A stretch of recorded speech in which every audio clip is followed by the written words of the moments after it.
दोस्तों, जिस तरह से रूस और यूक्रेन के युद्ध के दौरान यूक्रेन में फंसे हुए लगभग 22,500 छात्रों को भारत की सरकार, मोदी सरकार निकाल कर लाई थी, ऐसा ही एक ऑपरेशन इस समय ईरान और इजराइल के युद्ध के दौरान चलाया गया।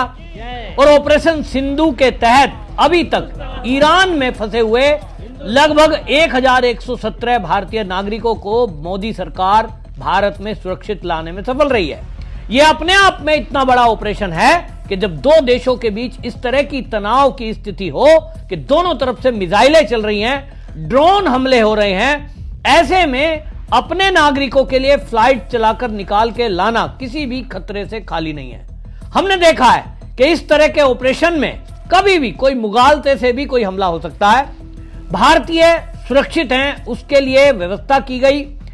चाहे उस समय यूक्रेन और रूस का युद्ध हमने देखा था, किस तरह से विदेश मंत्रालय ने और हमारे जो राजनयिक हैं उन्होंने काम किया था। आज ठीक इसी तरह भारतीय दूतावास ने हेल्पलाइन नंबर जारी किया है। वो नंबर भी मैं बोल देता हूं, यदि आपका कोई रिश्तेदार, कोई मित्र वहां फंसा है।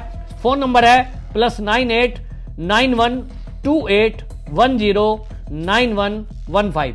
यह हेल्पलाइन नंबर जारी किया गया है। व्हाट्सएप पर भी आप जानकारी दे सकते हैं। और विदेश मंत्रालय ने यह तय किया है कि हम एक भी ऐसा कोई नागरिक जो मुसीबत में है और भारत आना चाहता है उसको लाएंगे। अभी तक आपको बता दें कि छात्र और आम नागरिक भी लाए गए हैं और अभी तक जो 90 के करीब फ्लाइट्स ये चलाई गई हैं, लोगों को पूरी सुविधा के साथ लाया जा रहा है। और जो भारत लोग आ रहे हैं वो मोदी का धन्यवाद करते हुए नहीं थकते। और यहां आपको यह भी बता दूं कि ईरान में चाहे वो वहां रहने के लिए कोई नागरिक गया है, मतलब टूरिस्ट वीजा पर, चाहे वहां वो पढ़ाई के लिए गया है स्टडी वीजा पर, वो सबके सबको वापस लाने का काम भारत की सरकार, मोदी सरकार कर रही है। इसमें 90% जो अभी तक छात्र छात्राएं निकाल कर लाए गए हैं वो कश्मीर से हैं।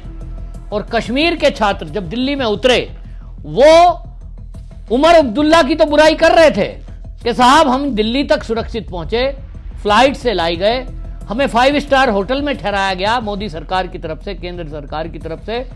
लेकिन राज्य की सरकार, जिसको केवल दिल्ली से और श्रीनगर तक का इंतजाम हमारा करना था, उसने वो इंतजाम नहीं किया। इससे वो जो नैरेटिव चलाने वाले लोग हैं ना, उनके मुंह पे करारा तमाचा लगा है, जो मोदी को ये कहते थे कि मोदी तो एक आरएसएस का है। ये कांग्रेसी खास तौर पे आरएसएस का है, कट्टर हिंदू है, मुस्लिम डरे हुए हैं इस देश में।